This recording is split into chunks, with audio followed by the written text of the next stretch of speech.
Air India विमान की एक और मिस्टीरिकल बात निकल के आ रही है, जिसे सुन के आप लोग भी कहोगे कि उस हर एक एरोप्लेन की 11A सीट की डिमांड बढ़ने वाली है, जो कि एग्जिट डोर के पास है।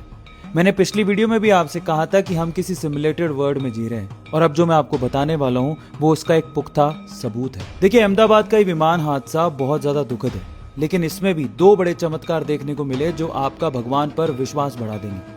पहला था कि इतनी भीषण आग में जिसमें सब कुछ जल गया, उसमें श्रीमद् भागवत गीता एकदम सही सलामत मिली। ये कैसे हो सकता है, आप सोच के देखिए जरा। और दूसरा बड़ा चमत्कार ये हुआ कि रमेश नाम का एक आदमी इस भीषण आग में सही सलामत बच गया, जो कि 11A सीट पर बैठा था। याद रखिएगा, 11A सीट पर बैठा था वो। अब मैं 11A सीट पर इतना एम्फेसाइज क्यों कर रहा हूँ जानते हैं?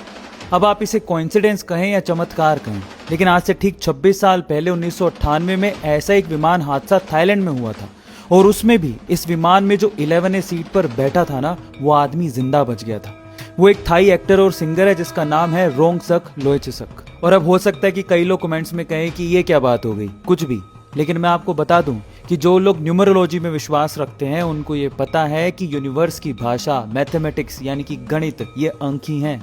और उसमें भी मैं आपको बता दूं कि 11A सीट का टोटल अगर आप करेंगे, जिसमें 11 का मतलब 1 + 1, और A कौन सा लेटर है, पहले नंबर पर आता है, तो 1 + 1 + 1 3। ये जो 3 अंक है ना, बेसिकली इसको गॉड्स नंबर कहा जाता है। इसको समय का प्रतीक भी कहा जाता है। अब आप ये सोचो कि जो आदमी समय की गोद में बैठा हो, यमराज उसका क्या बिगाड़ लेंगे।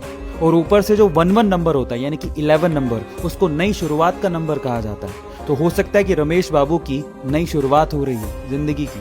अब आप इसे मानो या ना मानो, लेकिन इससे ये बात तय है कि पूरी दुनिया में जितने भी एरोप्लेन्स हैं उसमें 11A सीट के दाम बढ़ने वाले हैं। आपका इसके बारे में क्या ख्याल है, कमेंट सेक्शन